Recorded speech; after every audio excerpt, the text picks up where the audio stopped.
Di musim penghujan ini kita harus benar-benar bijak dalam melakukan pencegahan terhadap hama, terhadap penyakit ini. Dan langkah yang paling utama yang harus kita lakukan untuk proses pengobatan itu adalah, untuk itu kita akan bahas pada segmen kali ini.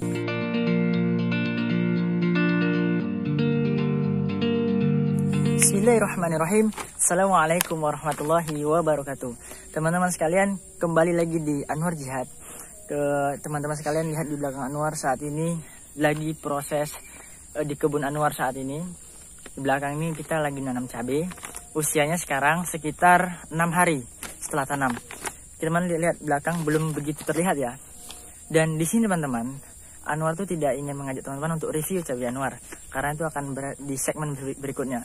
Maka bagi teman-teman yang baru gabung, yang baru lihat video ini, jika ingin melihat lebih lanjut bagaimana aktivitas Anwar dalam bertani, aktivitas Anwar dalam berdakwah, maka ikuti channel ini dengan cara subscribe channel ini, like, dan bagikan kepada teman-teman. Nah, pada kesempatan kali ini teman-teman, Anwar ingin bagikan kepada teman-teman sekalian pengalaman Anwar terkait dengan penyakit terhadap tanaman cabai yang gejalanya pada tingkat yang paling tinggi itu kita terlihat saat pertama tanaman itu terlihat tanah subur, namun tiba-tiba kita tidak tahu nih kenapa gitu kan. Ternyata kita biarkan terlihat besoknya layu gitu. Nah, kita akan bahas di segmen kali ini. Untuk itu kita intro dulu. Untuk itu kita akan bahas pada segmen kali ini.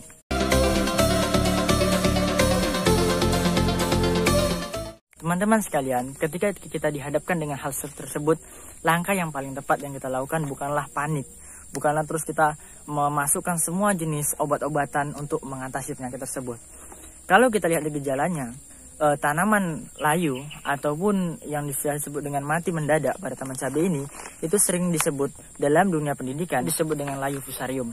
Nah, penyakit tersebut disebabkan oleh jamur, yaitu Fusarium oxysporus. Teman-teman ingat ya, Fusarium oxysporus. Nah, pada tingkat yang lebih lanjut, penyakit ini dapat menjadi lebih parah teman-teman kalau kita biarkan. Nah, ini bisa terjadi apabila kita itu terdapat suatu gejala, namun proses penanganan dan pencegahan kita itu tidak optimal. Ini menyebabkan hampir dari 30% nantinya bisa terserang, menurut berbagai riset dan juga berbagai pengalaman yang Anwar lakukan. Dan di belakang ini masih usia sekitar 6 hari, dan alhamdulillah saat ini kita proses di mana kita harus melakukan pencegahan secara dini dari semua jenis macam penyakit. Nah, teman-teman yang ingin lebih lanjutnya tetap ikuti channel Anwar. Nah, teman-teman sekalian, perlu teman-teman ketahui, dari penyakit layu ini itu biasanya menyerang mulai dari masuk ke dalam tanah, kemudian dia akan menyerang bagian dari akar, dan selanjutnya dia masuk ke dalam bagian pembuluh dari tanaman cabai kita dan merusak daripada sari-sari makanan yang diangkut dari melalui akar hingga sampai ke tanaman bagian atas, sehingga ini menyebabkan tanaman kita nanti tiba-tiba mati. Bahkan kalau teman-teman bijak, terlihat nanti di sekitar akar, ketika kita cabut, akar sudah menghilang karena dia sudah mati dan sudah habis dimakan oleh jamur tersebut. Nah, teman-teman sekalian harus pahami bahwasannya jamur ini itu menyerang lebih secara sentral pada musim penghujan. Di musim penghujan ini kita harus benar-benar bijak dalam melakukan pencegahan terhadap hama, terhadap penyakit ini. Untuk itu kita akan bahas pada segmen kali ini. Jamur Fusarium oxysporus ini menyerang pada bagian akar seperti yang Anwar katakan tadi. Dan ketika dia menyerang bagian akar, dia akan menyerang bagian luka daripada akar kita, akar tanaman cabai kita, lalu merusak bagian berkas pembuluh sehingga memutus ataupun menangkal dari sari-sari makanan yang akan diangkut ke dalam daun.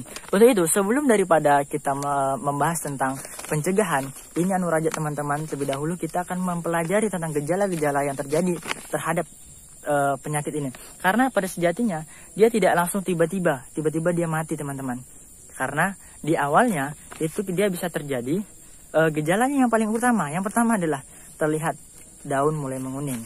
Ini merupakan gejala umum dari segala macam penyakit yang disebabkan oleh jamur. Namun inilah gejala awal yang dapat kita terus membuat kita antisipasi dan lebih jeli untuk memantau apakah yang menyerang tanaman cabai kita ini. Yang kedua yang harus teman-teman amati, lihatlah pada bagian batang yang langsung berbatasan dengan tanah.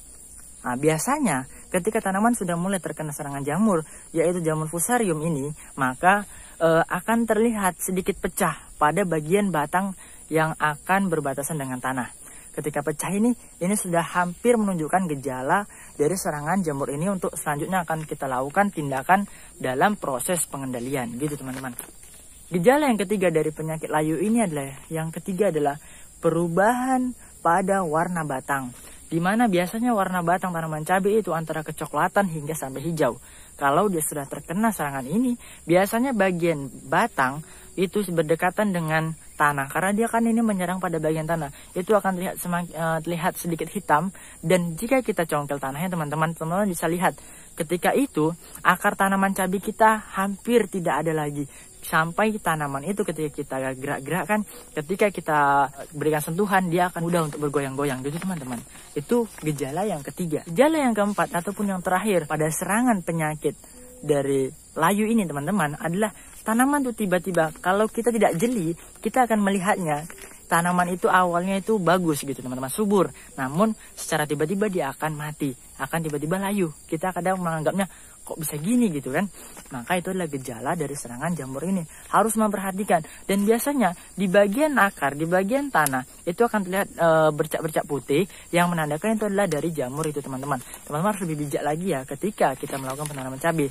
Karena jangan sampai dari proses kita pengolahan lahan, belum lagi modal yang kita keluarkan untuk petani cabai ini, kemudian tenaga dan pikiran itu tidak sebanding dengan hasil yang kita dapatkan. Harus benar-benar jeli. Atau kalau perlu teman-teman bisa konsultasi dengan Anwar dengan cara WA saja lebih baik. Dan lebih bagus sih sebenarnya itu komen di kolom komentar lalu WA, karena lebih meningkatkan profit channel ini agar lebih dikenal oleh banyak orang dan kita bisa memberikan pemanfaatan untuk orang banyak di sekitar kita teman-teman.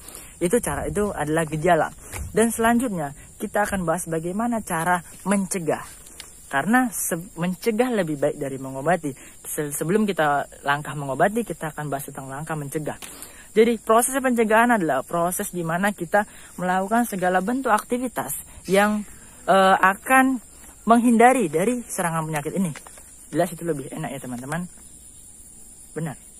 Wow. Baik ya teman-teman. Dan cara pengendalian ataupun cara pencegahan yang dapat kita lakukan untuk penyakit layu ini. Yang pertama, gunakan ataupun buatlah suatu bedengan tanaman itu yang tinggi. Itu lebih kurang kalau Anwar bisa menanam sekitar 50 cm di atas tanah. Jadi dari paretan dia di sekitar 50 cm. Pencegahan yang kedua itu saya lakukan dengan menanam benih-benih yang sudah terpercaya, yang hampir di komoditas di daerah kita tersebut sudah bisa menunjukkan profit yang positif untuk petani. Akhirnya dia dapat beradaptasi dengan lingkungan sekitar dan bisa lebih kebal terhadap penyakit jamur. Yang ketiga, langkah pencegahan yang dilakukan adalah dengan memberikan pupuk kompos. Di mana pupuk kompos ini harus benar-benar dia prosesnya itu secara benar teman-teman. Kalau kita melakukan pupuk kompos yang belum jadi, semakin akan mengundang banyak serangga ataupun organisme-organisme bawah tanah yang akan membuat tanah kita semakin tidak stabil dan akan membuat tanah kita mentah, sehingga serangan dari penyakit tadi lebih parah lagi teman-teman. Itu untuk proses pencegahan yang ketiga. Proses pencegahan yang selanjutnya yang terakhir adalah dengan melakukan pergiriran tanaman pada cabai. Karena pergiriran tanaman ini secara optimal dapat ditingkatkan dan dapat meminimalisir dari penggunaan benih-benih yang itu aja. Akhirnya dia akan resisten terhadap berbagai jenis hama gitu teman-teman. Itu adalah proses pencegahan. Yang terakhir, kita letakkan terakhir karena dari semua itu kita harus pelajari tentang itu dulu. Selanjutnya kalau sudah terjadi apa boleh buat, kita harus melakukan proses pengobatan. Dan langkah yang paling utama yang harus kita lakukan untuk proses pengobatan itu adalah ketika kita sudah melihat tanaman itu terlihat layu, langkah yang paling awal yang dini yang secara sentral harus kita lakukan adalah dengan mencabut tanaman yang terkena layu fusarium tadi teman-teman. Ketika kita cabut, maka akan memutus rantai dari perkembangbiakan pada jamur, karena jamur akan hidup apabila dia akan bersentuhan dengan suatu zat yang hidup juga. Itu langkah yang pertama. Langkah yang kedua yang harus kita lakukan itu adalah dengan cara kita penyemprotan secara awal untuk fungisida. Dan fungisidanya sebenarnya sini banyak sih yang dapat direkomendasikan Anwar, tapi tidak menurut pengalaman Anwar aja. Karena yang belum, memang secara dasar fungisida untuk mengatasi jamur, namun karena kita belum pernah mencobanya, belum pernah mencoba semua dari jenis fungisida, maka sedikit ambigu nanti teman-teman sekalian.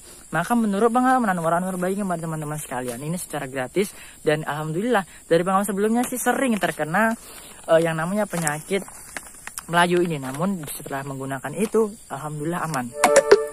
Dan langkahnya teman-teman harus teman-teman lakukan itu setelah terlihat gejala ini, teman-teman bisa lakukan penyepraian fungisida, yaitu dengan cara cor ke tanah. Jangan jadi dia ganda. Kita lakukan penyepraian di bagian daun dan pengecoran di bagian tanah, karena sentral daripada jamurnya di dalam tanah. Jadi kita corkan dalam tanah fungisida. Sebutkan. Yang pertama, itu dia ini ada 2 jenis fungisida yang harus kita campurkan. Yang pertama fungisida yang namanya Amistartop. Amistartop ini terkenal dengan jenis pestisida fungisida yang tingkat resistensi cukup tinggi. Namun ketika sudah gejala ketika tinggi ini kita dapat menggunakannya, karena ini kan kita bicara tentang mengobati. Itu dengan cara Amistartop itu. Kemudian harus campur, karena kalau tidak campur menurut pengalaman Anwar tidak begitu efektif. Jadi kita campur dengan fungisida yang bernama Antrakol. Antrakol produk Bayer teman-teman. Kita bisa gunakan 2 ini, yaitu dengan konsentrasi sesuai dengan ada yang di label, yaitu dicorkan di setiap tanaman. Sekali saja, insya Allah akan aman.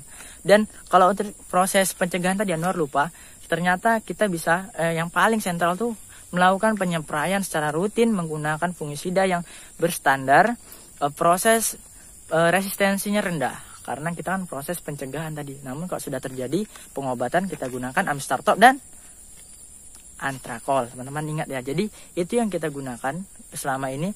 Dan mungkin teman-teman ada yang belum paham ataupun belum begitu jelas apa yang mau jelaskan, dapat bertanya di kolom komentar. Karena itu akan semakin meningkatkan profit, channel ini akan lebih dikenal oleh banyak orang. Dan teman-teman dapat langsung berkontribusi bertanya dengan Anwar dengan chat, yaitu 082361655755. Jangan lupa dengan bahasa yang sopan teman-teman. Dan jangan lupa tinggalkan tombol like dan subscribe di channel ini agar semakin meningkatkan untuk kita menebar manfaat kepada orang banyak.